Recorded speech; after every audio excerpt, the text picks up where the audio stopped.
کیا جو پیاسے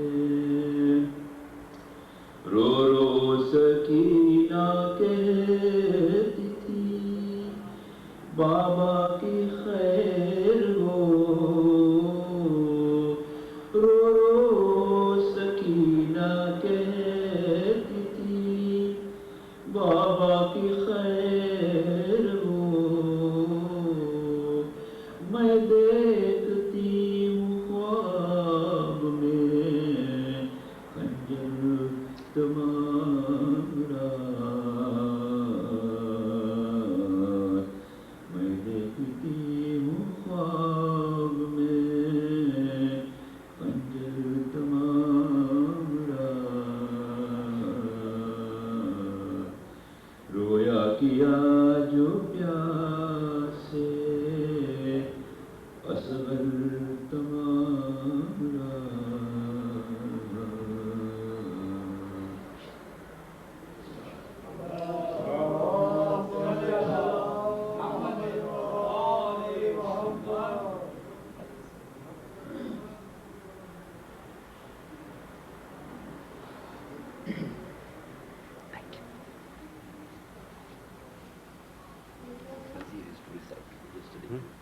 Nazir, yes, I will make sure.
لافتہ کے شیر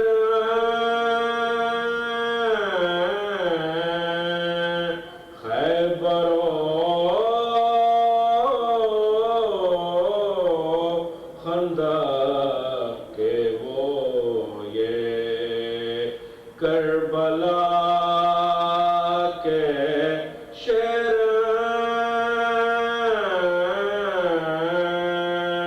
کیوں نہ ہو ہر جنگ میں یہ مثل حیدر فتح یاب وہ خدا کے شیر یہ شیر خدا کے شیر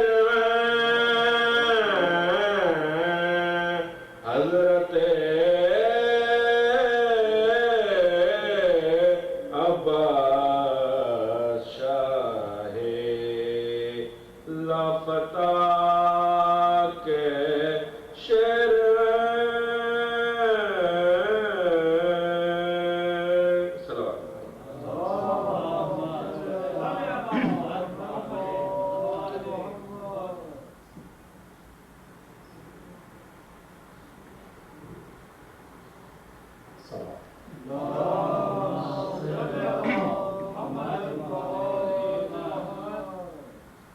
بیمار سے مجھے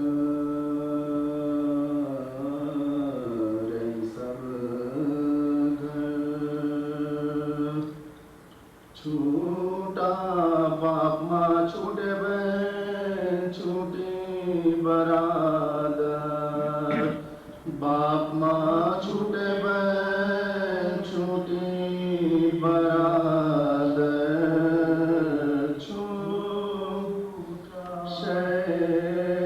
سے مجرئی عباس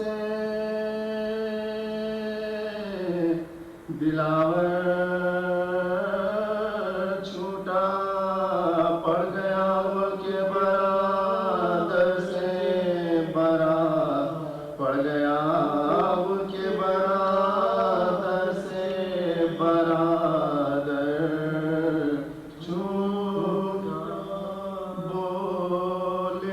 ہمسا نہ ہوگا کوئی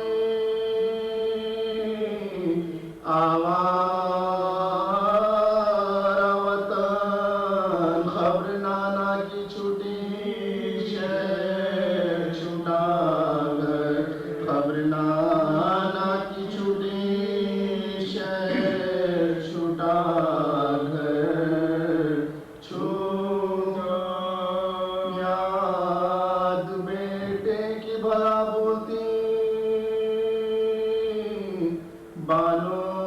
بالوں کیوں کر بعد 18 برس کے علی اکبر بعد 18 برس کے علی اکبر چھوٹا دیکھ عباس کو میدان کی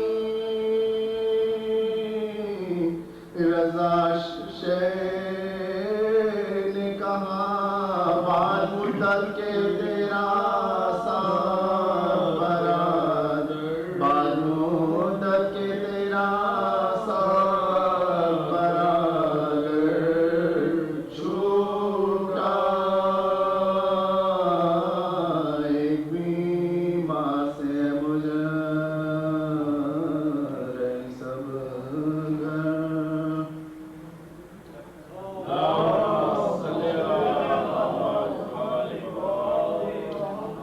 بانو پچھلے پر ازر کے لیے روتی ہے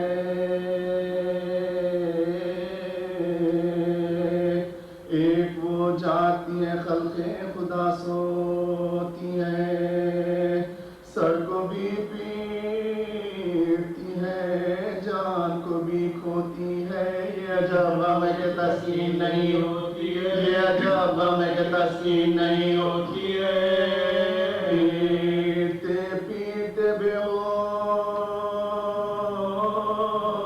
جو جاتی ہے علی اصغر کی صدا آتی ہے علی صدا آتی ہے، کبھی کونے میں وہ منہ ڈھانپ کے چلاتی ہے، اور کبھی صحن میں گھبرا کے نکل آتی ہے، تو پکڑے ہوئے ہر ایک طرف جاتی ہے، ڈھونڈتی ہے مگر اصغر کو نہیں پاتی ہے، ڈھونڈتی ہے مگر اصغر کو نہیں پاتی ہے، تن کو لرزش ہے جدا اور ہے مزد جدا، دل تڑپتا ہے جدا سینے میں ہے درد جدا، دل تڑپتا ہے جدا سینے میں ہے درد جدا، کبھی کہتی ہے کہ گھر میں میرے ہتھیار ہے، علی اصغر کی جدائی نے مجھے مارا ہے، ہائے میں گھر میں ہوں جنگل میں میرا پیارا ہے، مہربانی جو کرے موت تو چھٹکارا ہے، مہربانی جو کرے موت تو چھٹکارا ہے، کب تلک راتوں کو ہم نہ لو فریاد کریں، یا الہی علی اصغر مجھے اب یاد کریں، یا الہی علی اصغر مجھے اب یاد کریں، گود پھیلا کے کبھی کہتی ہے دلبر آجا، روح بے چین آجا علی اصغر آجا، دل تڑپتا ہے میرا گود کے اندر آجا، فاطمہ کے لیے آجا میں حیدر آجا، فاطمہ کے لیے آجا میں حیدر آجا، بوند پانی کے لیے تیری جان گئی، میں صدقے گئی ماری گئی قربان گئی، میں صدقے گئی ماری گئی قربان گئی، آج کے سینے سے سینہ لگا دو بیٹا، آگ بڑھتی ہے کلیجے میں بجھا دو بیٹا، خوشبو اپنا میرے منہ سے ملا دو بیٹا، ایک نظر چاند سی تصویر دکھا دو بیٹا، ایک نظر چاند سی تصویر دکھا دو بیٹا، جاؤ پھر خلد میں ماتم کو نہ بہلائے گی، ایک دم سے نہ زیادہ تمہیں ٹھہرائے گی، ایک دم سے نہ زیادہ تمہیں ٹھہرائے گی، لوریاں ہم تمہیں لا دیا کرتے تھے، آپ لیٹے ہوئے جھولے میں ہنسا کرتے تھے، گھٹنیوں گھٹنیوں گھر آپ چلا کرتے تھے، کرتا پکڑے ہوئے ہم ساتھ رہا کرتے تھے، کرتا پکڑے ہوئے ہم ساتھ رہا کرتے تھے، ہائے ماں باپ سے خدمت نے چھڑایا تم کو، سونے جنگل میں میری جان سلایا تم کو، سونے جنگل میں میری جان سلایا تم کو، یاد ہر چیز تیری آتی ہے نیک سال، میری نظروں کے تلے پھرتی ہے وہ تیری چال، چھوٹی چھوٹی وہ بوئیں اور جھنڈولے وہ بال، چھوٹی چھوٹی وہ تیری انگلیاں ہیں میرے نام، چھوٹی چھوٹی تیری وہ انگلیاں ہیں میرے نام، بوئے گل آتی ہے بیٹا تیرے پیراہن میں، خوب کھلتی تھی علی بند تیری گردن میں، خوب کھلتی تھی علی بند تیری گردن میں، آئے اصغر نا تیرا دین ہوا ماں سے ادا، بوجھا کوئی میری گردن سے نہ اترا تیرا، نہ تیری سال گرا کی، نہ تیرا دودھ بڑا، نہ لاہر تجھ کو ملی اور نہ کفن تجھ کو ملا، نہ لاہر تجھ کو ملی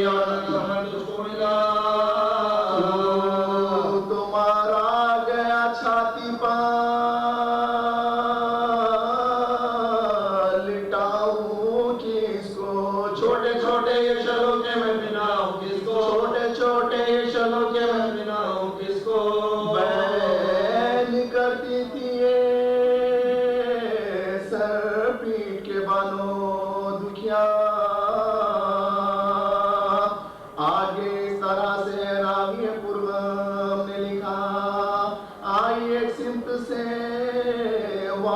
پیٹ نے رونے کی صدا دربان میں بے کس نے حسرت دیکھا دربان میں بے کس نے حسرت دیکھا لوگ کے کہنے لگی معلوم نہیں ہوتا ہے کوئی بیٹھا ہوا ہمراہ میرے روتا ہے کوئی بیٹھا ہوا ہمراہ میرے روتا ہے کون ہے میری طرح دکھ میں پھنسائے دعوت کون بے کس میری طرح سے روتا کر یہ وہ کہتی تھی کہ یہ آئی صدا اس جا پر اے بہو خود سے آیا ہے یہاں پیغمبر اے بہو خود سے آیا ہے یہاں پیغمبر تیرے رونے نے اذیت مجھے پہنچائی ہے خبر سے آ میری مجھ کو اٹھا لائی خبر سے آ تیری مجھ کو اٹھا لائی ہے گشوی سن کے محمد کا سخن وہ دکھیا شیش میں کیا دیکھتی ہے آئی جناب زہرا تن میں کالی کفانی بال کھلے سر ننگا آگے صبح پڑے اور لہو منہ پہ پڑا آگے صبح پڑی اور لہو منہ پہ لگا لب پہ فریاد ہے دریائے علم جوش میں ہے لاش ننھی سی اس بی بی کیا ہوش میں لاش ننھی سی اس بی بی کیا ہوش میں پیٹ کا سر کو یہ کہتی تھی بطولے عذرا لوے بہو دیکھ لے تو اپنے پسر کا لاشا ہے میری گود کے اندر تیرا بھولا بھالا نہر سے آئی ہوں میں تیرے دکھانے نہر سے آئی ہوں میں تیرے دکھانے کو یہاں کوئی اس طرح بھلا راتوں کو چلاتا ہے سن کے اثر تیرے رونے کو تڑپ جاتا ہے سن کے اثر تیرے رونے کو تڑپ جاتا ہے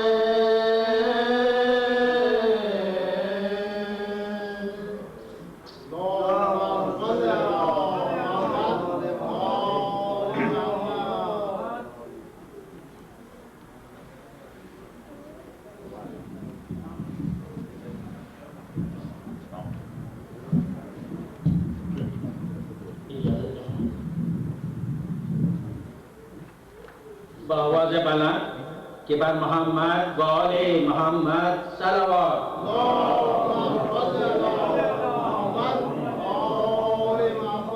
چاند بھی ہاشم کے گھر کے فوج کے سردار بھی چاند بھی ہاشم کے گھر کے فوج کے سردار بھی ہیں شجاعت کے دھنی بھی صاحب تلوار بھی چاند بھی ہاشم کے گھر کے فوج کے سردار بھی ہیں شجاعت کے دھنی بھی صاحب تلوار بھی دست و بازو کہہ رہے ہیں حضرت عباس کے دست و بازو کہہ رہے ہیں حضرت عباس کے جعفر تیار بھی ہیں حیدر کرار بھی کہ بر محمد و آل محمد صلوات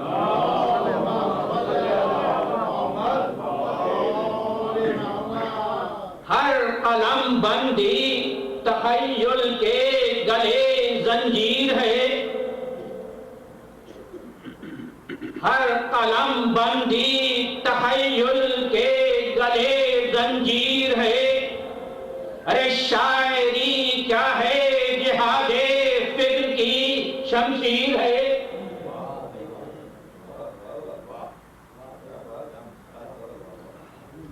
ہر قلم بندی تخیل کے گلے زنجیر ہے، شاعری کیا ہے جہاد فکر کی شمشیر ہے، کربلا سجاد تیرے نام کی تفسیر ہے،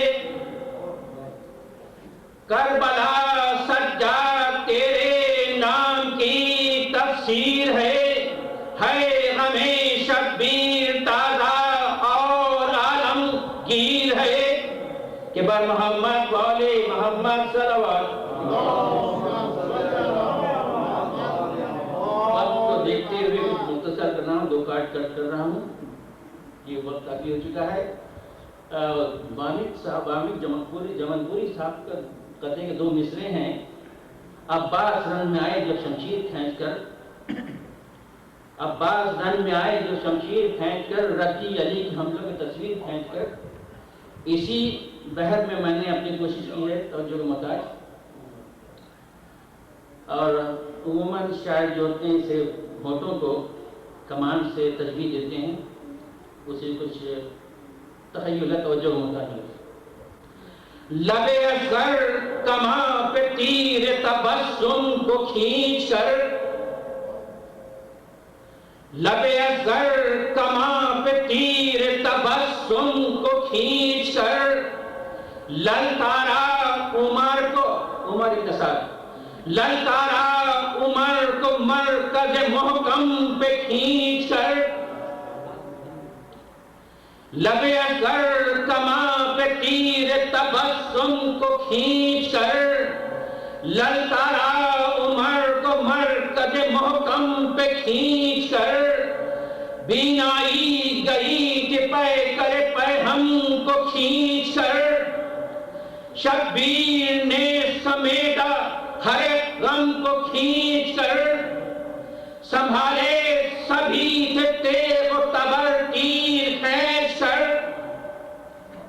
سنبھالے سبھی تھے تیغ و تبر تیر کھینچ کر، عابد لڑے کہ پاؤں کی زنجیر کھینچ کر، کہ بر محمد بولے محمد صلوات۔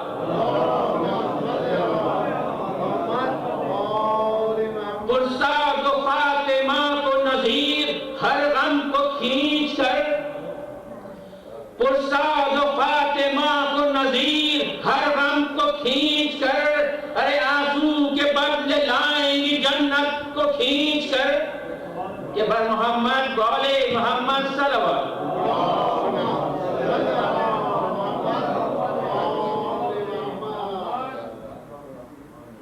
السلام علیکم۔ کل کا مجلس کا کچھ اس طرح سلسلہ رہے گا۔ مرحوم عابد زیدی کی برسی کی مجلس ہے یہ، قرآن خوانی شام کو 7 بجے، نماز مغربین 8:30 بجے، اور اس کے بعد مجلس جس سے خطیب اکبر مولانا مرزا اطہر صاحب اللہ خطاب فرمائیں گے۔ تو کل مجلس نماز مغربین کے بعد ہی ہے، اور قرآن خوانی 7 بجے انشاءاللہ شروع ہوگی۔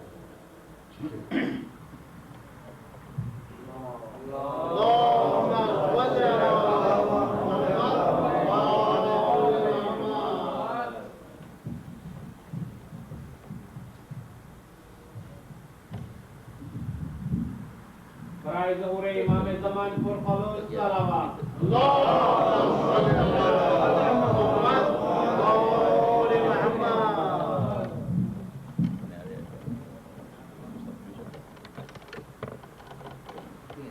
حضرات، کچھ لوگ علیل ہیں، ان کی صحت کے لیے پہلے دعا فرما لیں۔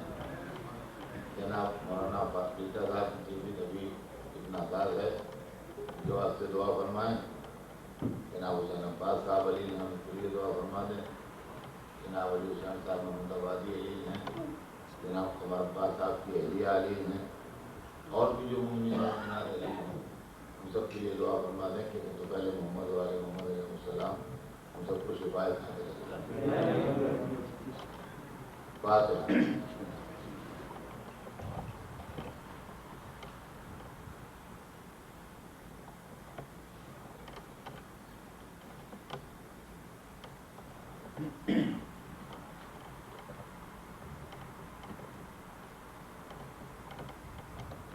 رب العالمين والصلاة والسلام على سيدنا وشفيعنا بالقاسم محمد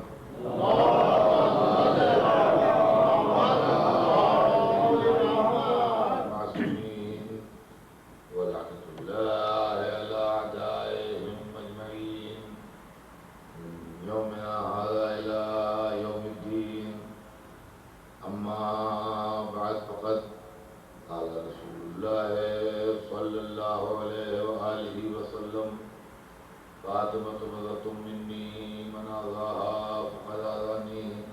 صلوات سيدنا محمد.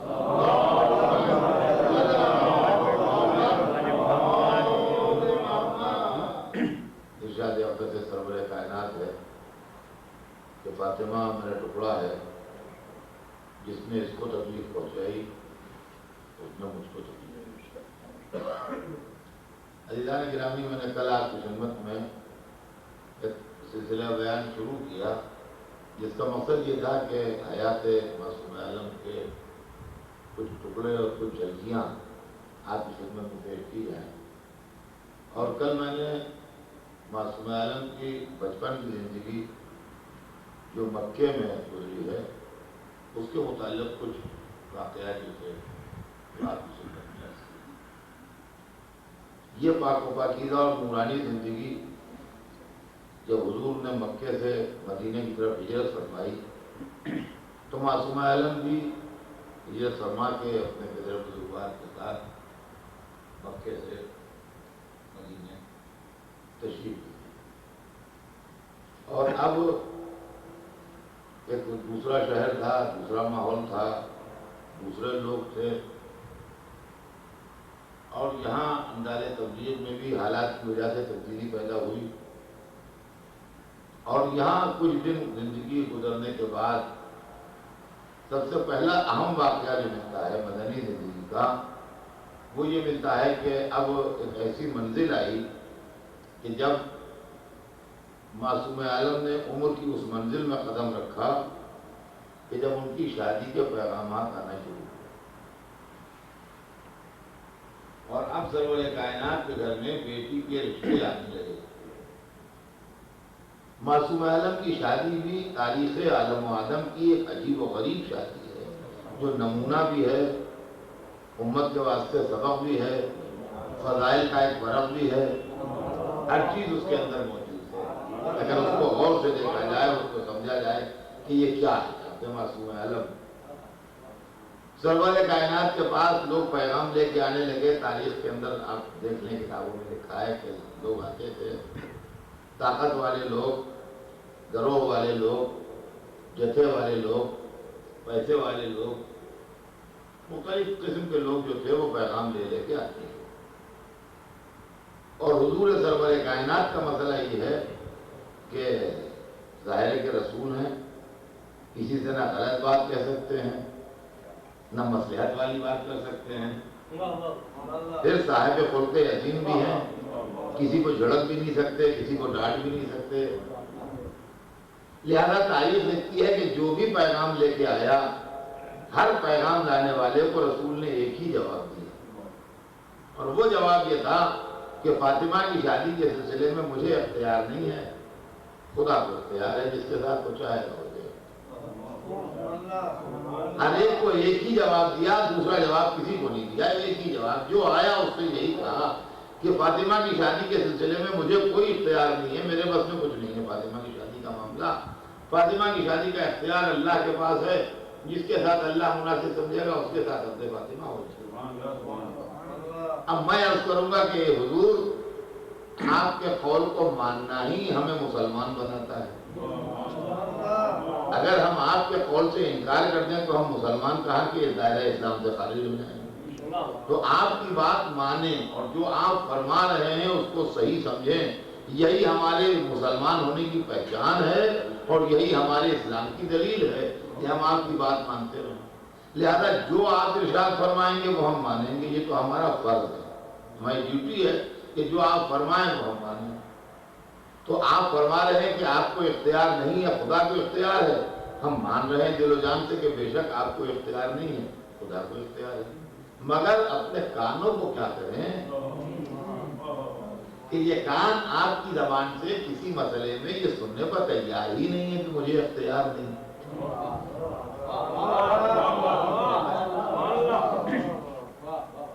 دل تو مان رہا ہے، عقیدہ تو کہہ رہا ہے کہ مانو، نظریہ تو کہہ رہا ہے کہ سر جھکا دو جو کہا جا رہا ہے، مگر کان اس جملے کے لیے آپ کی زبان اقدس سے تیار نہیں کہ مجھے اختیار نہیں ہے۔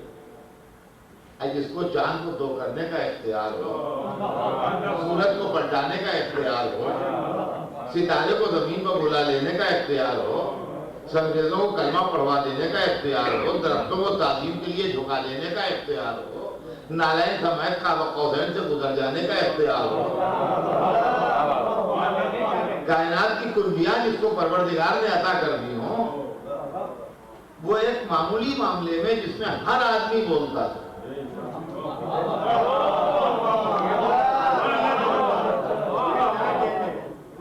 لڑکی کی شادی کے موقع پر اگر لڑکی کا باپ موجود ہے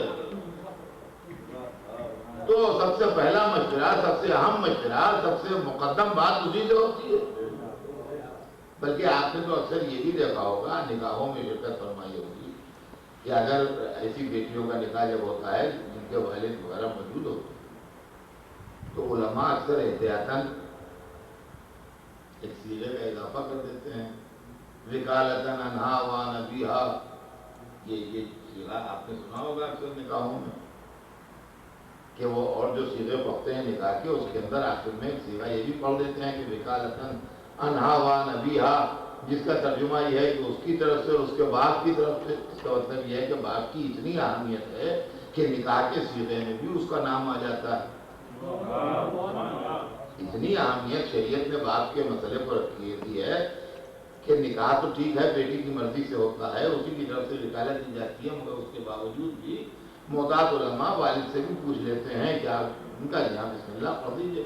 جب وہ نکاح پڑھانے بیٹھتے ہیں تو وہ ایک صیغہ اضافہ کر دیتے ہیں کہ وکالتاً عنہا وعن ابیہا علی المہر المعلوم مثلاً، تو وہ نکاح کا صیغہ آپ نے برابر سنا ہوگا۔ تو باپ کا تو مسئلہ یہ ہے کہ لڑکی کی شادی کے معاملے میں باپ کی اتنی اہمیت ہے کہ نکاح کے صیغے میں بھی اس کا تذکرہ آ جاتا ہے۔ اور یہاں جو دنیا کا سب سے اہم باپ ہے، دنیا کا سب سے عظیم باپ ہے، وہ یہ کہہ رہا ہے کہ مجھے اختیار نہیں، تو وہ کہہ رہا ہے تو صحیح کہہ رہا ہے، یہ نہیں ہے معذ اللہ کہ وہ غلط کہہ رہا ہے۔ جو فرما رہے ہیں بالکل حق بجانے فرما رہے ہیں، مگر ہماری عقل حیران ہے کہ کائنات کے سارے اختیارات اللہ نے دے دیے اور جو دنیا کے ہر باپ کو اختیار دیا تھا وہ لے لیا۔ دنیا کے سارے اختیار جو کسی کو نہیں دیے تھے وہ سب ان کو دے دیے، اور جو دنیا کے ہر باپ کو اختیار دیا کہ اپنی بیٹی کی شادی کے معاملے میں بولے، وہی سے لے لیا کہ بھائی اس معاملے میں آپ نہ بولیے گا، اس میں ہمیں اختیار ہے۔ تو یا رسول اللہ بس یہ مسئلہ ہے، ورنہ جو آپ فرما رہے ہیں وہ تو ہم مان رہے ہیں، ہمارا عقیدہ، ہمارا مذہب، ہمارا دین ایمان سب کچھ وہی ہے، اس میں فرق نہیں ہے۔ تو ممکن ہے جواب دیں کہ میری بیٹی کی عظمت کو سمجھ لے، بات کو کہو سمجھ میں آ جائے۔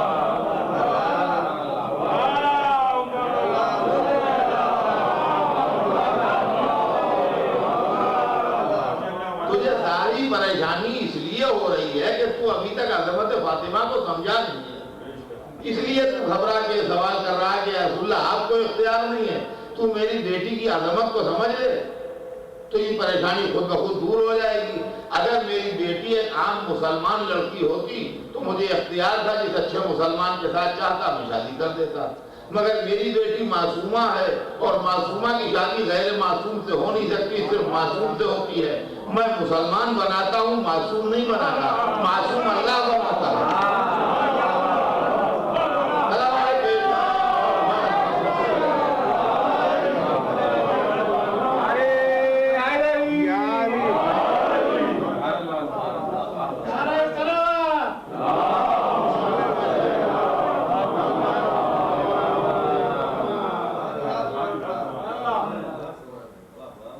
یہ لڑکی معصومہ ہے اور معصومہ کی شادی بڑا ٹیکنیکل معاملہ ہے۔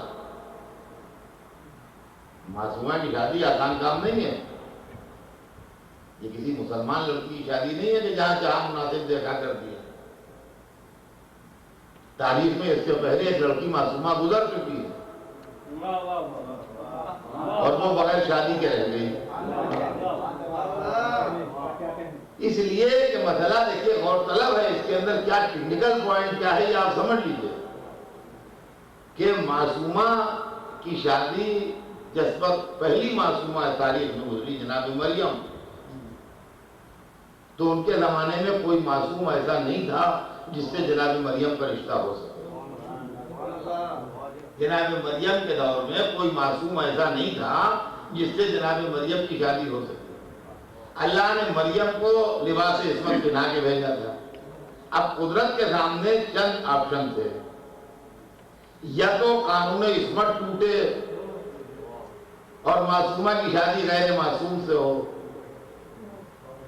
یا قانون فطرت ٹوٹے اور معصومہ کو بغیر شادی کی اولاد دی جائے، یا دونوں میں سے کوئی قانون نہ ٹوٹے، نہ قانون عصمت ٹوٹے، نہ قانون فطرت ٹوٹے، نہ معصومہ کی شادی ہو، نہ معصومہ کی اولاد ہو.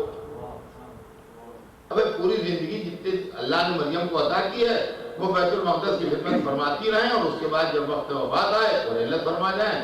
چلیے کوئی بات ہی نہیں ہے، زندگی میں بیوی گزری پاک و پاکیزہ و معصومہ، جن نے زندگی بعد بیت اللہ کی خدمت کی، اور اس کے بعد جب وقت وفات آئے تو رحلت کر دی، بات ختم ہو گئی. لیکن اس میں خرابی یہ ہے کہ عورت کا کمال یہ ہے کہ ماں بنے. توجہ چاہتا ہوں، عورت کی زندگی کا کلائمیکس یہ ہے اور عورت کی زندگی کا کمال یہ ہے کہ وہ ماں بنے. عورت کی زندگی 3 اسٹیجز میں بٹی ہوئی ہے. پہلے وہ بیٹی ہے، پھر وہ بیوی ہے، پھر وہ ماں ہے. یہ ہے ایک عورت کی زندگی کی کہانی. جب وہ دنیا میں قدم رکھتی ہے، کسی گھر میں بھی آئے تو بیٹی بن کے آتی ہے. امیر کے گھر میں آئے، غریب کے گھر میں آئے، بادشاہ کے گھر میں آئے، فقیر کے گھر میں آئے، عالم کے گھر میں آئے، جاہل کے گھر میں آئے، جس گھر میں آئے گی بیٹی بن کے آتی ہے. تھوڑے دنوں اس گھر میں رہتی ہے اور تھوڑے دنوں اس گھر میں رہنے کے بعد اس گھر سے دوسرے گھر کی طرف جاتی ہے. دوسرے گھر کی دہلیز جو نانگتی ہے، دوسرے گھر میں جو قدم رکھتی ہے تو زوجہ بن کے. اب یہ اس کی زندگی کی تکمیل ہے. وہاں جا کے اس کی زندگی مکمل ہوتی ہے. اب اس کے بعد اس کی زندگی بڑھتی ہے کلائمیکس کی طرف، نقطہ عروج کی طرف. اس کی زندگی کا نقطہ عروج یہ ہے کہ وہ ماں بن جائے. اگر ماں نہ بنی تو عورت تو ہے مگر زندگی کلائمیکس سے محروم رہ گئی. دیکھیے ہر عورت کے لیے ضروری نہیں ہے کہ وہ ماں بھی ہو. یہ ضروری نہیں ہے کہ جو عورت ہو وہ ماں بھی ہو. سینکڑوں عورتیں آپ کو دنیا میں ایسی ملیں گی جو عورت تو ہیں مگر ماں نہیں ہے. تو عورت کی زندگی کا کلائمیکس یہ ہے کہ ماں بنے. اور یہ سمجھ لیجئے کہ عورت ماں بن کے کیا بن جاتی ہے یہ ہر آدمی کی بس کی بات نہیں ہے کہ سمجھ لے. عورت جب ماں بن جاتی ہے تو مظہر صفات پروردگار بن جاتی ہے. عورت جب ماں بن جاتی ہے تو اس کے اندر صفات پروردگار کی جھلکیاں دکھائی دینے لگتی ہیں. خالق وہ ہے، وسیلہ خلقت یہ ہے، رازق وہ ہے، وسیلہ رزق یہ ہے، رحیم و کریم وہ ہے، مظہر رحم و کرم یہ ہے، متکلم وہ ہے، ایک ایک زبان سکھانے والی، ایک ایک لفظ سکھانے والی یہ ہے، رب وہ ہے، پالنے والی یہ ہے.